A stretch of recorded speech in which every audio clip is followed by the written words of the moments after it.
I had to add in the music just because, well, half of you know Trisha, half of you know me. And as you know, we're always dancing. And so we only felt it fitting to start today's workshop with a little bit of music and some dancing. But welcome, welcome. I don't know if you guys know, but I'm already super excited about today's workshop. I know Trisha's super excited about today's workshop. But before we dive into logistics and teachings and whatever else you want to talk about, we wanted to give a little bit of a background and our story. So half of you know Trisha, know her story, know her heart, know her energy. Half of you know me, know my story, know my heart, know my energy. And so we wanted to share both of those so that the people who don't know us get to know us a little bit before we dive in. Okay. Danielle, I love that your 2-year-old. You know what? It's always the 2 and 4-year-old that tell you to stop dancing and singing. I get it all the time in the car. Especially if it's a boy. I feel like they're the one that's like, Mom, stop. They're never on board. So Alana is going to be the one taking over the first half of the workshop. So I want to come on and share a little bit about me first so that she can flow into everything just as beautifully as she does. So for those of you that don't know, my name's Trish. I am a certified master life and performance coach. I'm gonna say like retiring lab and x-ray tech. In October, I was able to go casual, my job at the hospital. And in 3 months, I've only worked 5 shifts. It's been beautiful. Um, Big part for me to getting away from healthcare was the impact it took on my mental health. In 2014, I had my daughter and silently struggled with postpartum depression for a year. I just didn't want to open up to anybody. I was scared of all of the things that could happen if I voiced what was going on in my head. Fast forward 2017, had my son and was starting to kind of struggle with some of the same, just like depression. And this time I actually chose to reach out. And in 2017, I started my journey with counseling, working through tons of depression, anxiety. I was very overwhelmed all the time over everything. Simple things like choosing what to cook for dinner was enough to leave me crying on the kitchen floor. My husband inevitably coming in to take over because I just couldn't get anywhere. Um, and then I started going to the gym because that was something that was helpful. We eventually got to my bipolar diagnosis, and creating that consistent routine was something that was helpful for me to take my mood swings from this to a little bit more like this. And in 2020, when everything shut down, everything just came crashing down on me. The gym really had been my biggest release. It was the easiest way for me to burn off stress. It was that time for me to really like ground myself. So that was when I entered the world of health and fitness coaching online. I was able to have that accountability for myself, but I was also able to start paying it forward. All of these tools that I've been using with my counselor to create consistent routines for my mental health disorder, I found that they were also applicable to just like general day-to-day, like struggling with average life. So I started sharing a lot of those mindset shifts with my clients. And in 2022, I was introduced to life coaching. And it's just like the rest feels like history. But it's also just been such a blur since 2022. So I started running group coaching programs. My biggest thing is energy equilibrium. A lot of people say, I don't know how you have that energy. I wish I had your energy. Like, how do you do this? And I took that and I broke it down into how do I have energy? How do I continue to show up while working at the hospital, while running a business? I'm a mom of 2, I'm happily married. I have all of the things. My daughter's always been in figure skating. My son is a really big mom suck. So we've only just entered activities with him, but how do I manage it all? And it's not just managing time. It really is that energy flow and understanding that everybody's unique. So that's how I got here today. I'm excited for some of the energy stuff that we're going to do at the end of this, but Alana, I would love for my people especially to hear more from you because you do have such a beautiful journey that you've gone through. Thank you, Trisha. Just so you guys know, Trisha and I met in 2022. Like we joined the same marketing and mastermind group. We never knew each other before, but it was one of those things where we got paired up with something. And I forget what had transpired, but we both sent the exact same stepbrothers gif of like, did we just become best friends? Yup, like at the same time. And it was like, oh, yes, we did. And so that's kind of how Trisha and I, not kind of, that is how we met. And ever since then, we've gone through more mentoring, life coaching groups that I can even count at this point. And we've been helping each other with our individual businesses. We share, I said at the beginning, we have very similar energy, passion, and heart. Our messages are the same, but different. And it wasn't until a couple months ago that we were like, we have been doing this separate. Like, what would happen if we brought this together and brought our hearts together and our passions together? And so that's why we're really, really excited about today because we've been working together for so long, but it's just been like paralleled. And so now our parallels are coming together. And I'm sure there's a word for that. I just can't think of it right now. But so for those of you who don't know me, my name is Alana Beittel. I am a nurse by degree, and that has been my end all be all dream and goal in life since I was 13 years old. The only thing I cared about was becoming a nurse, a baby nurse to be exact. And that is what I did. In 2015, I graduated. I landed my dream job in the NICU. At the time, I wasn't married. I did not have kids. I was working full-time night shift. And I hit this place where I no longer recognized the person in the mirror. I was exhausted. I was burnt out. If I wasn't working extra weekends, extra holidays, all the extra hours, I was either partying my way through the weekend or I was crashed on the couch binge watching Netflix. And at that time, I was 25 years old. And I just remember thinking, like, I am too young to feel this old. And that's when my journey with my own personal health and wellness began. And I just hit a point where I was loving how I was feeling again. I had my natural energy back. I had my happiness back. And I was still working as a full time NICU nurse. And I hit this point of like, if I can flip it around, I wanted to help other people flip it around too. And that was my first endeavor with network marketing and business and helping women genuinely just take back control of their time and find that balance for themselves, right? Of how do you work and take care of yourself and take care of all the other things. It wasn't until 2019, so 4 years later, I had gotten married, we had gotten pregnant, I was 2 months pregnant, and it was a moment where my husband had to, and I'm sorry guys, my story is a little heavier than Trisha's, so I'm gonna share it, but there's a happy ending to this, and I promise you I'll bring it back. But my husband had to come home and tell me that my youngest brother had taken his own life. And at that point in my life, I was 2 months pregnant and I was still working full time tirelessly as a nurse.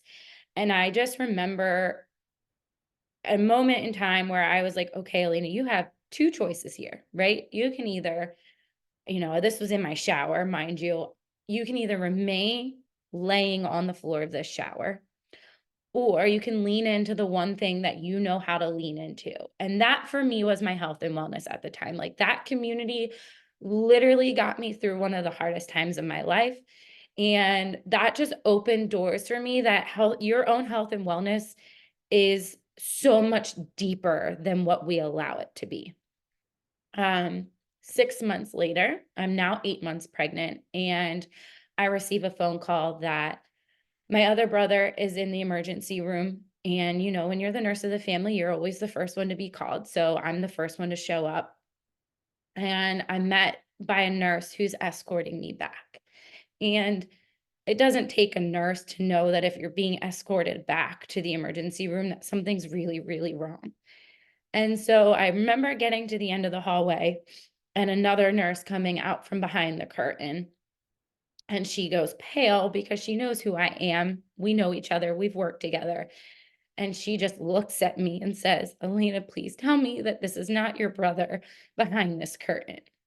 And proceeding to call my family, get everybody in there. And a couple of days later, we are in the ICU, surrounding his bed. And we were met with the decision that we had to remove him from life support.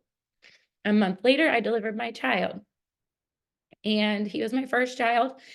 And it was another moment in my life where everything stood still, and I was holding him in my arms in the hospital, and I was met with a roller coaster of emotions, every single emotion that you can imagine. And I remember thinking that life is so short. It is so freaking short that we should go after those big goals, and we should go after those big dreams, and we should live the life that we want to live now, not for later. And it was in that moment that I decided to, not decided, like my entire trajectory of my life changed after that. While being a nurse is still a huge part of who I am and what I do, I still work at the bedside to this day. I don't think that will ever leave me. But life coaching came along and now fills my bucket and my passion, and allows me to help you learn how to live your life to the fullest and to not let another second pass you by, to help you open your eyes and truly believe to your core that you have the ability to do whatever it is that is on your heart. There is a quote that I came across recently, and it packs so much value and life into two simple sentences. Life is 10% what happens to you and 90% how you react to it.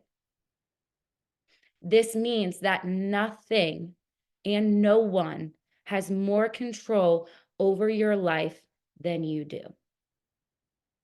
Today, Trisha and I want to help you remain the present mom, spouse, partner, friend, while simultaneously making yourself a priority, striving for those big goals, and not feel like you have to choose between your family, your passions, or your health. You came here today to create a deeper, more meaningful goals and to learn how to consistently show up for yourselves in all areas of life, even through those hard seasons. I want to see some fist pumps, some love on the screen if you guys are following me on this, okay? I know not everybody has their videos on. In order to get to where you want to go, we need to start with the end in mind, okay? I want to hear from you. Type it in the chat. But I want to hear from you. What do you really want for yourself? By the end of 2024, because guys, we're at the beginning, by the end of 2024, what do you personally want to achieve? Not your family and not for your kids, but for you. While you think on that, I'm going to share my screen.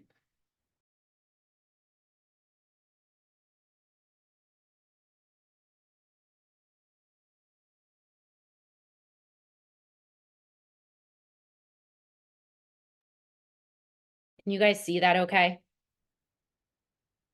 Okay.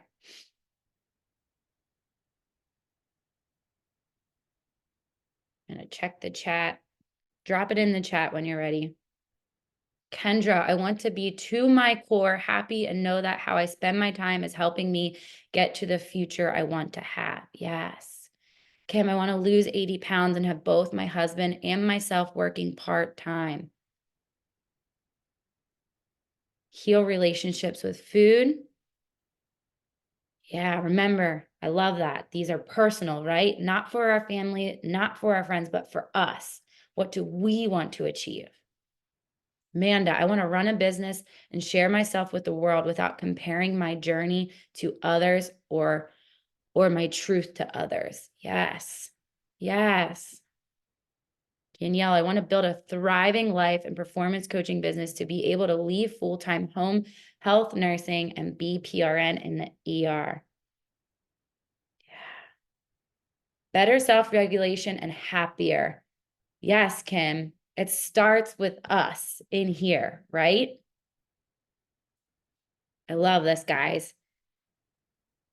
Keep them coming, okay? I'm going to fast forward here a little bit. And I know I'm not fully in like presentation mode, but I lose everything if I go into full present mode and like all I see on my computer is the slides, which is wonderful. They're beautiful, beautiful slides, but I am a talker. And if you guys want this workshop to go anywhere and get anything from it, I need to keep myself on track. So I have to have my notes on the side too. All right, let's go deeper now. It's okay to have these wants and desires that are not directly correlated to our family or others. And what's super powerful when you have these personal goals and these personal things that you want to achieve, truthfully, your family and everything else becomes a beautiful byproduct. Okay. So let's talk about it. Why do you want to create consistency this year? And when I say consistency, this can be consistency in anything. Whatever goal you have that you're striving for, why do you want to create the consistency towards that?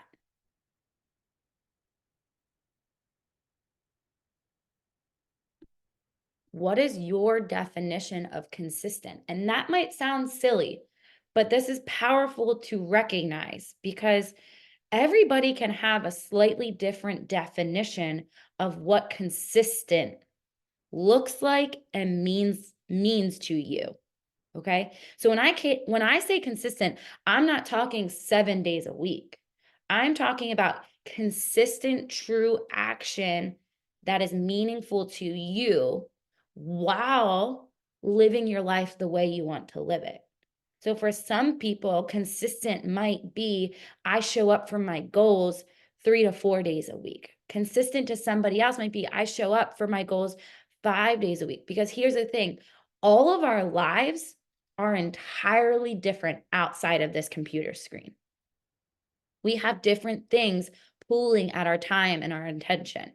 So our consistent is going to look different. So figure out what that is to you. And then answer this. What is on the other side of consistency that you feel you don't have right now? In other words, what would this consistency provide you? You can type it in the chat. You can make your notes wherever you need to.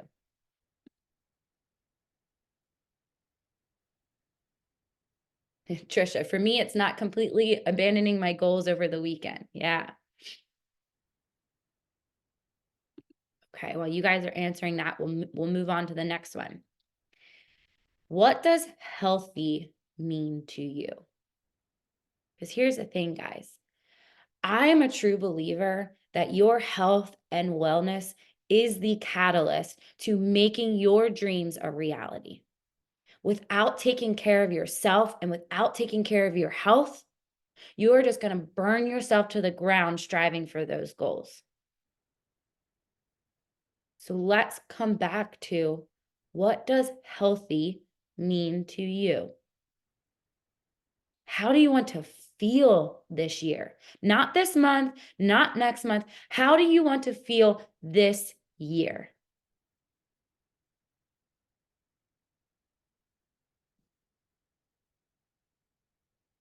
And the last one, what is that big dream or goal that you want to go after if time and money were not an obstacle?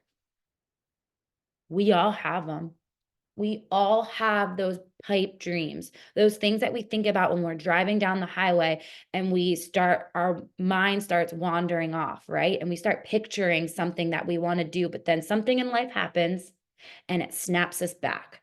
Or this thought in our head goes, oh, no, no, no, no, you could never do that. So before those things happen, what are those goals and dreams that you have?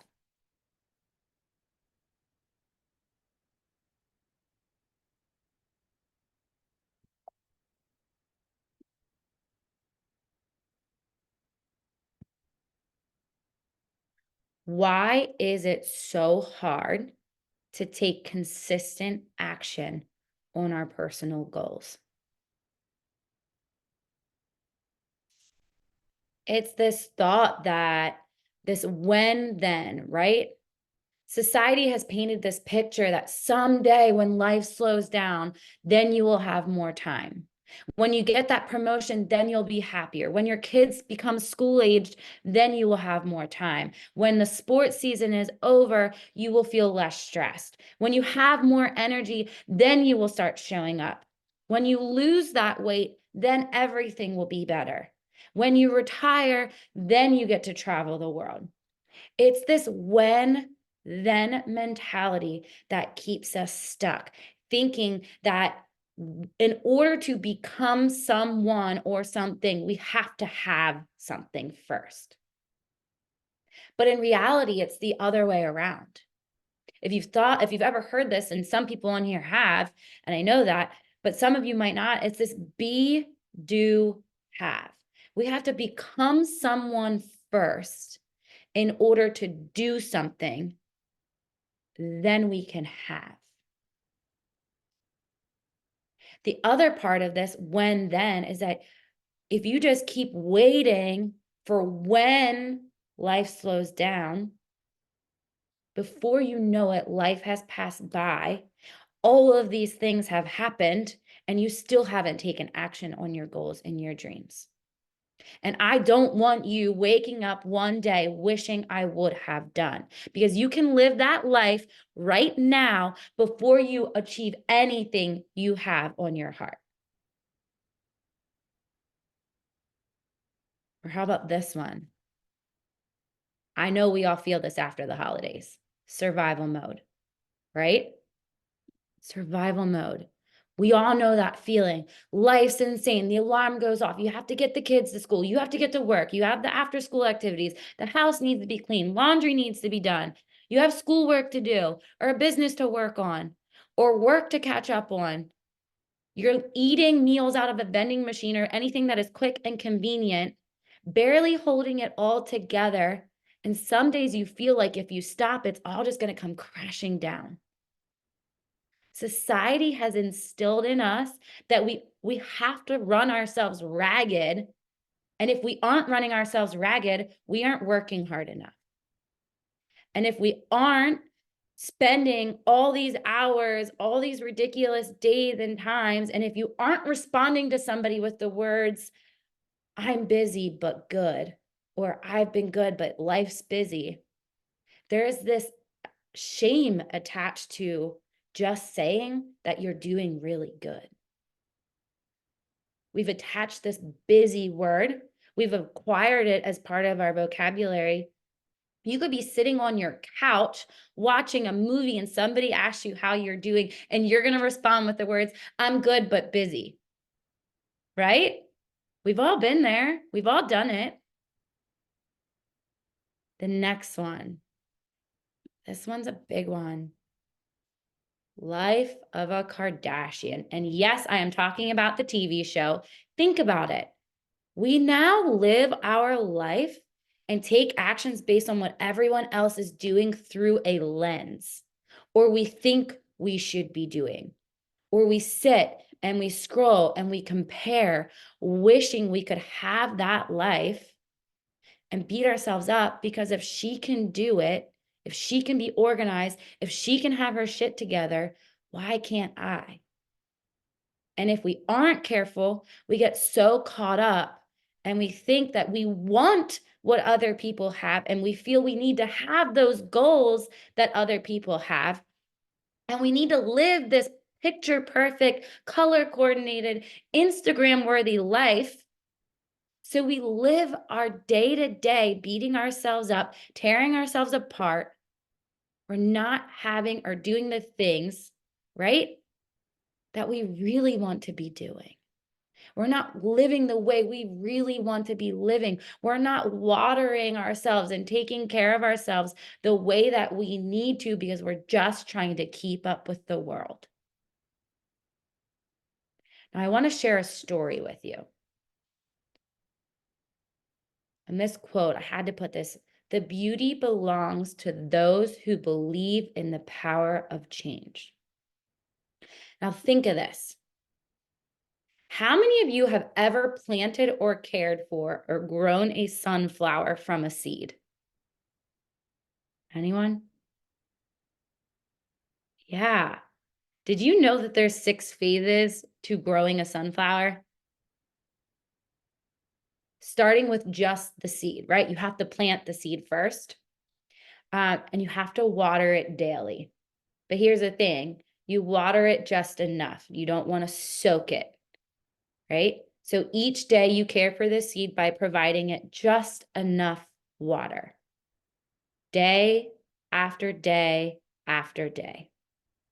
About 15 days in, a tiny leaf will sprout through the ground, but you're still watering it day after day after day.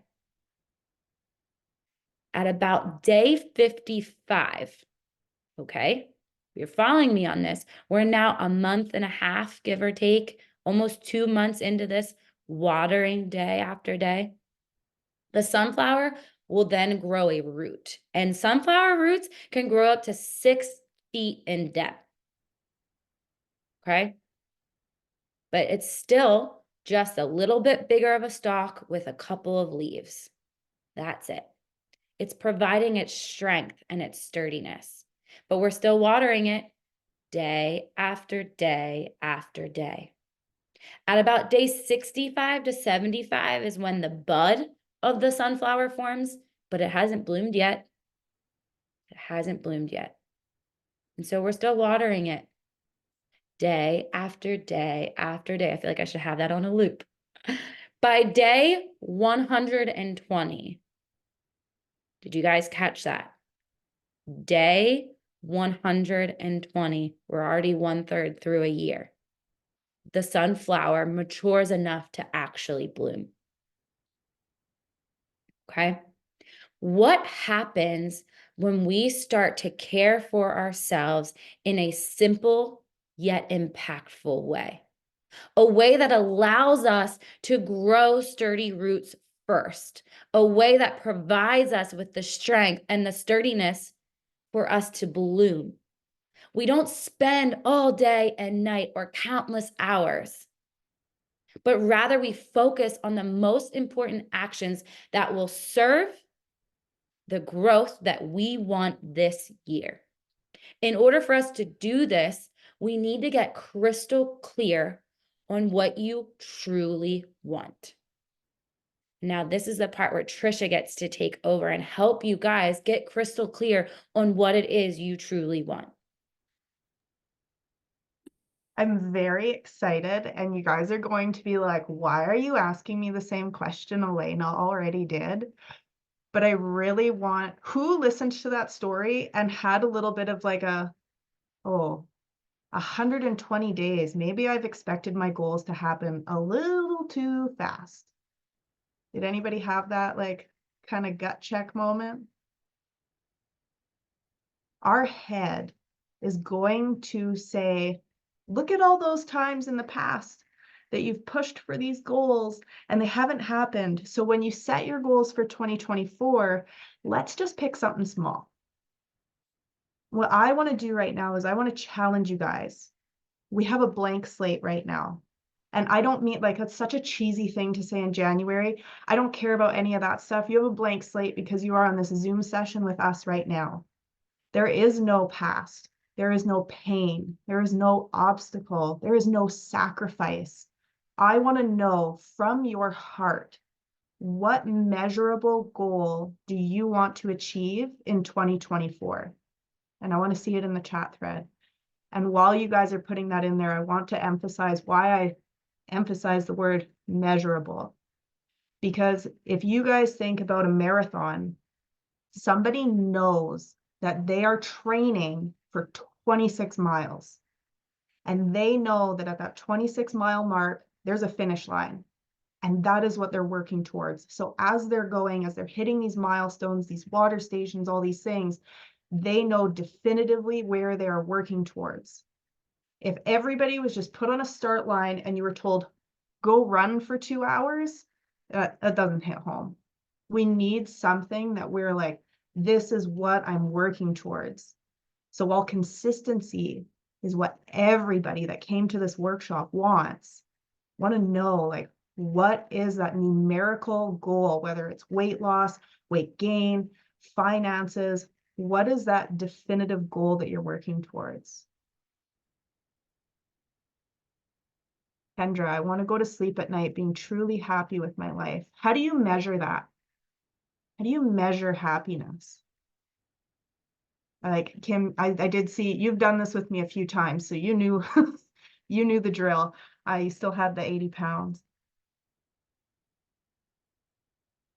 Kim and I literally just went through this week, so it's not. Heal my relationship with food so that I am consistently eating to serve my body at least 5 times a week.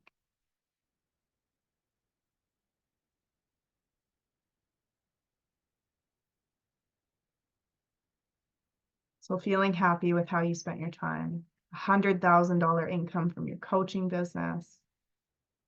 I will wait all day to see these answers coming in, you guys, because I love seeing them. Prove to the naysayers and doubters that I'm worthy of making a 9-to-5 income in my business, 150,000.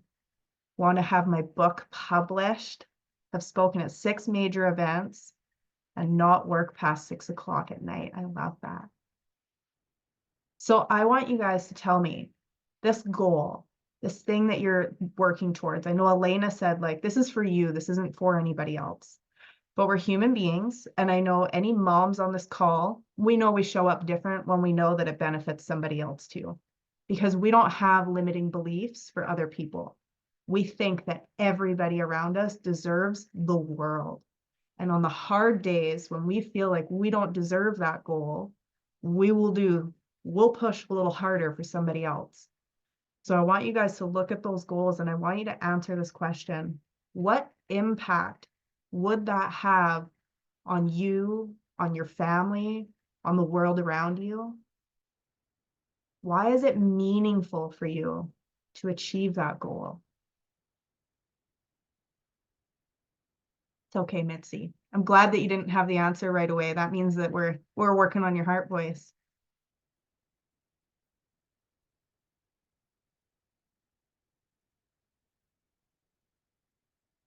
And then I want you guys to kind of close. I want you to not kind of. I want everybody on this call to close their eyes for a second. I love that we get to do this in January. We're going to New Year's Eve next year. I want you guys to picture, where are you? Are you at a cabin in the woods? Are you sitting around a campfire in the backyard? Are you just cuddled up with your kids in the living room?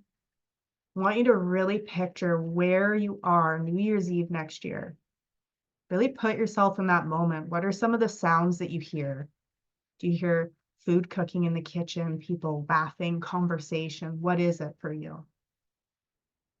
In that moment, you're having a conversation with that one family member or friend that you seem to only see over the holidays, and they're asking you, what did you accomplish this year?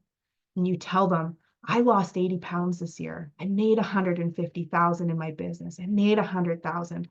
I went to bed happy at night. And I'm just creating this big impact for myself. And it was such a powerful year. And they ask you, what are 2 to 3 things that you did to make that happen? What would you tell them that was? And you can open your eyes and share it in the chat thread now. What are 2 to 3 things that you had to do with excellence to make that happen?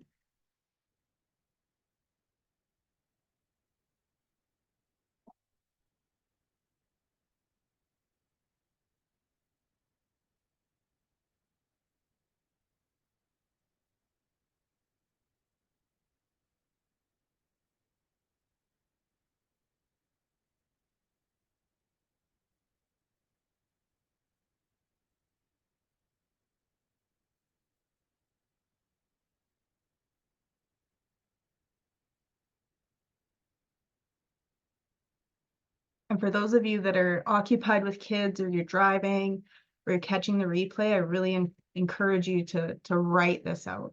When you get a chance, go back, listen to it, put some pen to paper. Stop doubting yourself. Heather, what action, like what does that look like? How do you stop doubting yourself?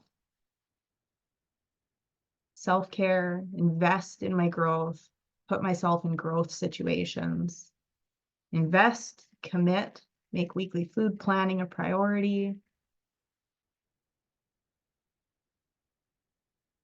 The really cool thing with picking 2 to 3 things, you guys, is this really speaks to that consistency. And like Alana said, with that sunflower, just watering it day after day. You're not out there like touching the dirt and like massaging it and speaking love and like all of these like extra things that I'm sure you could find on the internet. It is this one simple thing that you do consistently, that you do really well, right? We only need a few things that we do really well, but our limiting beliefs tell us that there must be something else. Not seeing the success fast enough, so maybe there's something else. There's got to be another thing. So then we're constantly pivoting. And that's why a lot of us struggle to actually reach our goals at the end of the year, because it's not some people, yes, that you struggle with the consistency of actually showing up. But what about the person that's like, I show up all year long. Why am I still not seeing results? Because we aren't being consistent in the things that we do to reach that goal. And I always use this example with myself. This is my own reminder, is Sunday me knows best. Sunday me knows what I need to do throughout the week to create the week that I want, to see the results in my business I want to see. Because in the moment, I will look for a quick fix. We're human beings. We want instant gratification. So if we have 2 to 3 things that we say, I will do this with excellence. This is something that I do consistently all year long. That'll get me to my goal. And I love now you guys have some answers in here. I'm going to come back over to the chat thread. Find my little scrolly bar. Send messages, ask for business support, be confident in what I have to offer. Change mindset, have someone hold me accountable, carve out non-negotiable time chunks, positive self-talk, keep moving forward, even if I have a failure. I love that you put failure in brackets. We're going to talk about that a lot. I'm going to share a little bit with you guys at the end here. Alana and I are putting together something extra special this year, and talking about mindset and learning how to stay consistent through the other side of failure is really important. Some of you registered for this workshop because of the email that Alana and I sent out sharing about our failure last year. Evaluate the things I do during the day, determine if they're what's best for me. Yes, so reflecting, identify and stop limiting self-talk, stop waiting for perfection and just start. And stop viewing self-care as selfish. Yes, setting actual time for things. This is amazing. Isn't it cool, you guys? There's a couple common things in here, right? We all know that we got to shift our self-talk. I think everybody had in there some level of mindset work. But depending on your goal, the things you need to do with excellence is different, right? Depending on what flower you're growing, the love and attention and care that goes into it is going to be different. So what I want to be able to do, we've been doing a lot of stuff in the chat, and that's super cool, and I love that. But you know what I love more is I love actually coaching. I love being able to work through a limiting belief with somebody. So we set these goals. We laid out the things like why this is important. We laid out the things that we want to do. What is the one thing that is holding you back from achieving that goal? What are the voices in your head that are saying that that's not possible for you?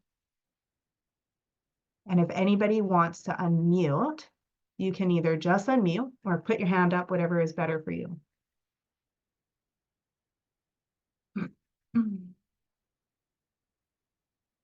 Tim says you always quit. I know you have your video off, so you might not be able to unmute.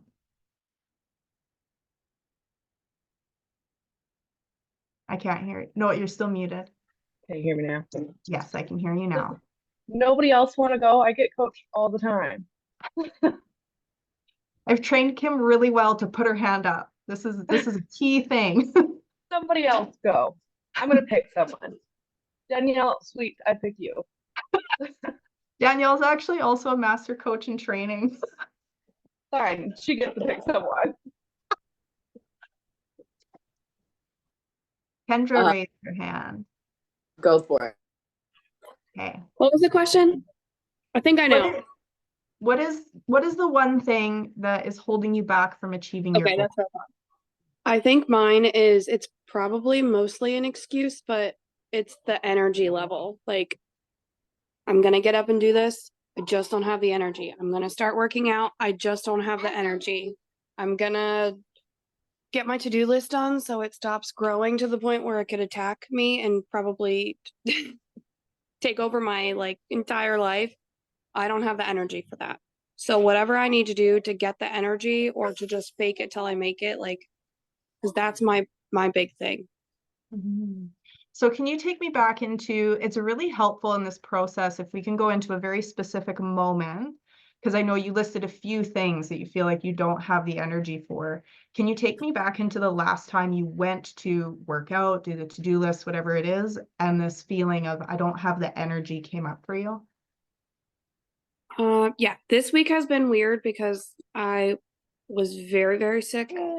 But bef- I think this is something that I've been working on with Elena is like getting up and having 5 seconds to myself before my kids wake up because I'm not a morning person. I'm a night shifter. I hate the morning. So Mhm. wake up at 7 a.m. and like mom mode, doing things like it's a struggle. Um, So I thought to have more energy throughout the day, if I got up and did something for me, that would help. And I think honestly, the last time I tried to do that and couldn't and made an excuse was this morning. Hey, girls. So can you take me back into that moment? Like when your alarm went off, what was the thought that went through your head? um,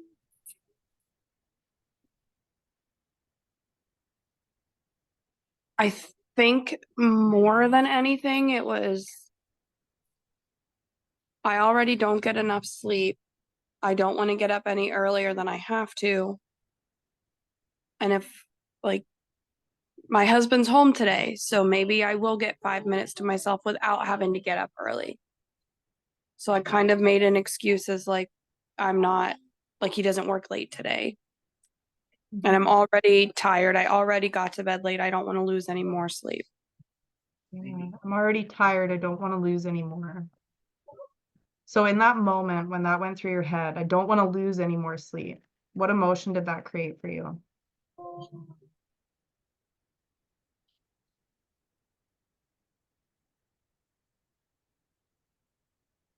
I think a little bit of worry because if I'm tired, I don't want to be like short-tempered with my kids because they don't deserve that. Mhm. So I think it was just the worry of like if I'm any more tired or if I'm too tired, like I put about self-care being selfish. Like I don't want to selfishly get up early, be tired, and then be like snippy or something later because of it or I don't know. Be too tired to have this like open doorway thing and my 2-year-old thinks it's a racetrack. I don't want to be tired later if she asked me to chase her because I selfishly had to get up 20 minutes early so I could read a book before they got up. Yeah, I don't want to be selfish. So in that moment, when you're feeling that worry and you kind of start going through this, like, oh, if I miss out on sleep, like I'm going to be short-tempered. I don't want to be selfish. I don't want these things to happen. What were the actions that you took? Normally I go right back to sleep. This morning I actually laid there for like 10 minutes deciding what to do. And so I laid there and just really like tried to tell myself like maybe you will be less short-tempered if you've had time. Like I really sat there and just debated, but like I ended up just kind of laying there doing that and then I um ended up like just like dozing off for, I don't know, it was probably half an hour before my oldest was up. Mhm. So what are some of the things that you didn't do? Uh, I mean, I know it would be like, I know what I should have done. So I didn't like just get up and get dressed so that as soon as I sit up and if I stand up and get dressed, then I'm fine. So I don't know, I didn't get up. Not sure what else I didn't do in that moment. That's okay. So we have our facts, right? The facts are your alarm. You said your alarm goes off at 7 o'clock. Yeah, I think I set it for 6:30 because Okay. they tend to get up at like usually no earlier than 7. So at 6:30, your alarm goes off. And your head comes in. We have this head voice. And you said that you've been working with Alana. Everybody on here has been like working with one of us. You guys are familiar with head and heart. Like we've got our subconscious mind that drives our behaviors. Your head says, I don't want to lose anymore. I'm already tired. I don't want to lose anymore. That's rooted in scarcity, right? To see that if I get up, that's taking even more energy away from me. And that story makes you feel worried. And because you feel worried, you lay in bed for 10 minutes trying to just like decide what to do, trying to kind of pep talk yourself like, well, maybe you would be less short-tempered, but also like, if I'm tired, I'm probably going to be more short-tempered. And then you end up dozing back off. You don't get up and get dressed. And what do you think we end up manifesting? Like, I know that you said that this happened today, so maybe today hasn't created that like normal pattern, but do you end up on these days being short-tempered? I don't know if it makes me more short-tempered, but I do know that I catch myself thinking a few times like, I wonder if they'll be content long enough for me to read a couple pages of a book or content long enough for me to do that. So it's like, I do feel like bless you, the regret throughout the day, several different times of like, I wish I would have gotten up and read like 20 pages of that book this morning. Isn't it exhausting living in that space all day? And I've been trying to do this for, I don't know. She'll be 1. She finally started sleeping like a normal human 2 months ago. So I think this has been a 2-month thing of I do this every day that I don't work. Because when I work till 3 a.m. So 6:30 is like, I barely blink by the time that happens. But so 5 days a week for 2 months, this is my cycle. If you please don't rip my pages. So this is where I want to take a quick break from the coaching to kind of speak to this piece, because Kendra just said something really important. Some nights she works until 3:30. 6:30, you guys, this is not a head story. 3 hours of sleep is not enough. And this is where, like, when we talk about energy equilibrium, it's this check-in to say, is it an excuse or is this valid? It is a fact that 3 hours of sleep is not enough and you will be sleep deprived. But on a night where that hasn't happened, and she wakes up at 6:30 in the morning and says, I'm already tired, I don't want to lose any more sleep, because you view that as losing more energy, that's when we're coming into stories. And this is when we need to do some work to see, what pattern does this create when I have this thought? Because this thought that comes from this place of scarcity that says, if you get up, that like you're losing energy, you're going to be more tired, creates that feeling of worry that then drives these actions that leave her spending the day with less mental capacity, which is exhausting. I think most of us are moms here. When we have something consuming us in our brain, that's when we tend to get short-tempered, right? That's when we get snappy and impatient with the kids, because we're living up here having this conversation with ourselves, and then someone's constantly interrupting it. It's the same thing as if I'm trying to have a conversation with my husband and my kids keep coming in, I get irritated. So if we're constantly having this internal battle, we need to break that.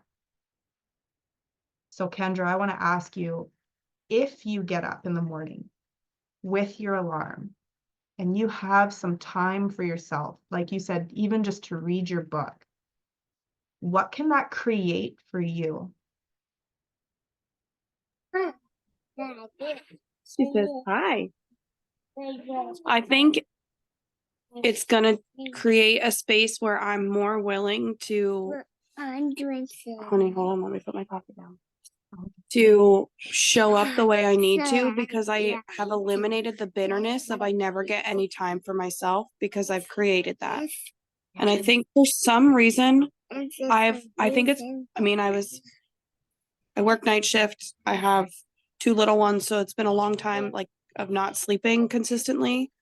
And I think I've so closely correlated my energy level with my exact number of sleep that the thought of getting any less is like, I'm like, well, obviously that's going to lower your energy, but like sitting here, I think that's finally the piece that I'm missing. And I think that's not the direct correlation. I think it's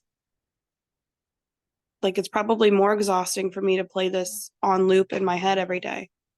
So I think it would create a space for me to show up happily being like, I'm a nurse, a wife, and a mom. So all I do is care for others by choice. That's what I love to do. That's what I was do. But I think it's going to create a space for me to do that without the bitterness of like, I never get a freaking second to myself, because I hate saying that. I feel so guilty when I say it. Why would that be important for you to create that space for yourself? I'm raising 2 daughters and they need to learn that that's what they need to do. Like, I would never tell them that it's selfish for them to do it, but I have such a hard time not doing it to myself. But they're going to learn by my example. Doesn't matter what I tell them. Mhm. So I need to like walk the walk. So this is the fun place, because we do get to step into this point where we see we don't have limiting beliefs for our kids, do we? We don't have this like, that's selfish that you want that. No, we're like, yeah, like you should make sure that you get that time in for yourself. But why, if your daughter came to you, like, we're gonna go, you said she's like 1, so let's go 25 years out, and she's got her own kids at home, and she tells you that like, if I lose sleep, I lose energy. I don't have time for myself. I don't have energy for myself. What would you tell her?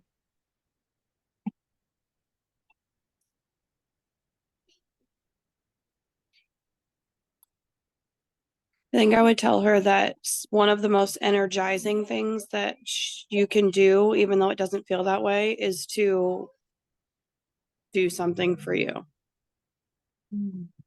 and balance it. Mhm. And then I would probably go steal my grandchildren, but it's fine.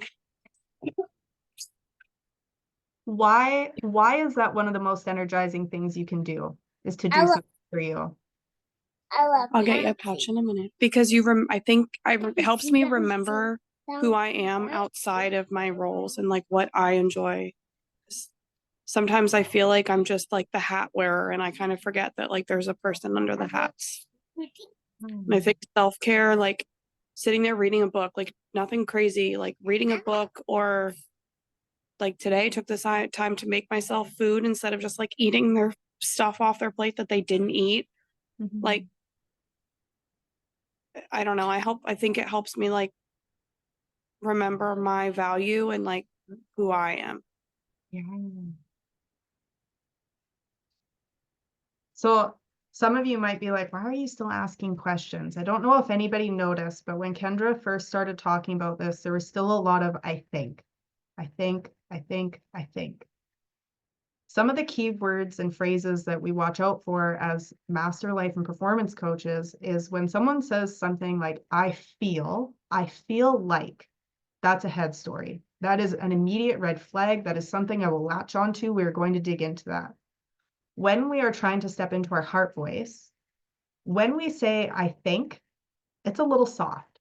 It's like, we all have this concept that I know what to do, but I don't know how to do it. A lot of us have heard motivation. We know that we're supposed to put ourselves first. I mean, you listen to Alana talk about it at the beginning of this call.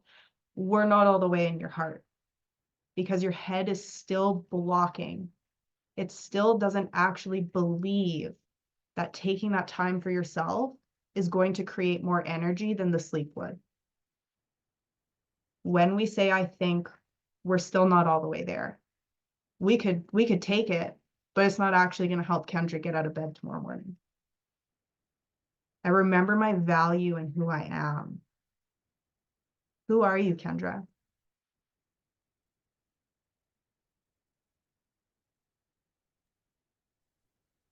Right now, I don't have an answer for that other than listing my roles.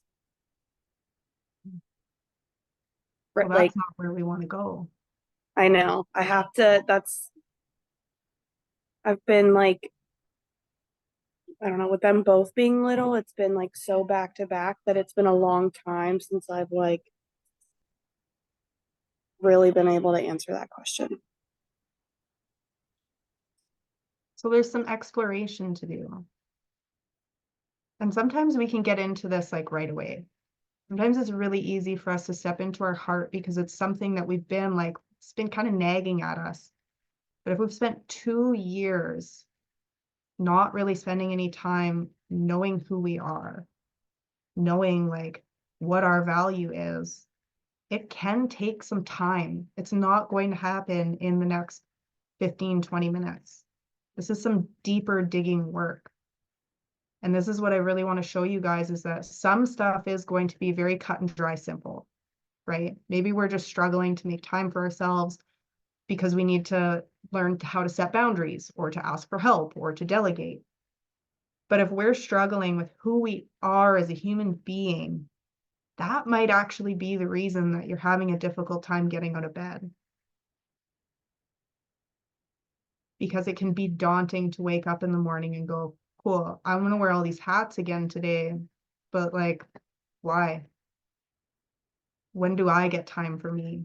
It's exhausting even thinking about exploring that avenue. So some of the homework that I have for you, Kendra, when you get off of this call, I want you to sit down and write out what were some of the things that brought you joy before?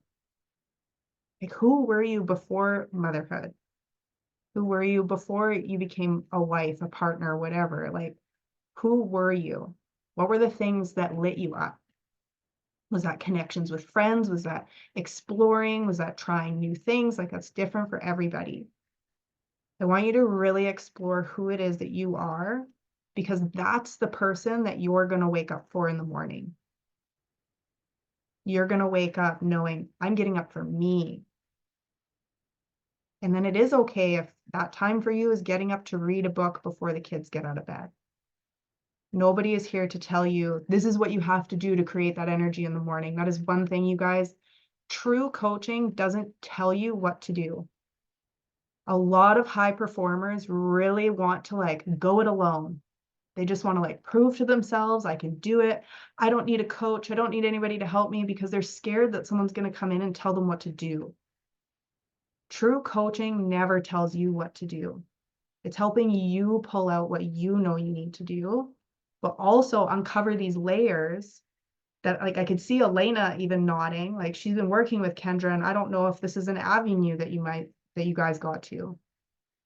Different set of eyes can see different blind spots. And that's what coaching is. Because you guys, I am 30, date myself. I'm a young little baby face. I have been driving for 15 years. I can drive on my own. I can get my kids and I from point A to point B, not a problem. I don't need somebody in the car. I don't need the fancy bells and whistles that our car has to tell me that there's someone in the left lane before I merge. But I'm never going to complain about somebody seeing my blind spot when I didn't. Because we are going to have days. And this is so perfect, actually, because I was going to talk about my example, but my dad's from yesterday is even better because he was at the vet yesterday and they were told that the dog has $1,500 worth of work to be done. And he said, as he was driving through the city, he just had this moment where he was like, I'm not even focused on driving right now. He was so consumed by this thing that was just dumped on him that he wasn't aware of his surroundings. Sometimes, you know, you're driving to work and you're like, I don't even remember how I got here. Like, did I run a red light? Did I maybe almost hit a person? We need somebody that can help us find our blind spots. And that's a big part of why within the community that Alana and I are creating, these breakdown sessions always include this time to help you find your blind spots. Because it's fine for you guys to set these goals now for the full year, but that's a big trip, right? We need these little check-ins every month to make sure that we're still moving towards our goal, that we haven't abandoned it because we haven't seen the results yet, right? But also to have these check-ins for blind spots. And it might not always be something big, like making sure that you connect back to who you are. Sometimes we need to learn how to navigate staying on track when the kids go on spring break. If you have a Disneyland trip coming up, if you have a wedding, right? Like we have all these different seasons throughout the year. We need these checkpoints to come in to actually break down, why do I always fall off track? Why is it that this time of year, no matter how much momentum I have, boom, it just goes? Why is it that I always give in to how busy the kids' schedule is in September? Why don't we plan ahead? Get to do some disaster planning, right? We know that there's a tornado coming. Maybe we'll like buy some extra groceries. I don't know where tornadoes are. I don't know why I picked that at all. If there's a snowstorm coming, like you're gonna hunker down, you're gonna make sure that the shovel is actually out of the shed, like you get your ducks in a row. And it's so important to have that. But also, we're human beings. You guys are on the call live right now. I imagine it's a little bit different doing this with people than it is like doing it on your own. Like it's cool to listen to a podcast and feel some energy, but to do it with people, to hear people sharing motivational stuff, relatable stuff, that is where we get to master sustainable energy, because we don't have this spike and then nothing, spike and then nothing. So in the middle of the month, we always have these sessions where we're going to come in to do some mindset work, make sure that we're overcoming like, what are the most common struggles you guys are bringing up at the beginning of the month? And we're coming in to help create mindset shifts around that stuff as a collective group in the middle of the month. And then also offering some space for coaching. So now every 2 weeks for the rest of the year, you have these consistent check-ins to make sure that everything's still growing, right? Because we also don't want to just say, I just have to do this for a year if we're doing something wrong. Sometimes we are missing something. Sometimes we're trying to force action that isn't actually driving our goal. We don't want you guys to waste that time. So what I want to know is who here is actually ready for consistent change this year?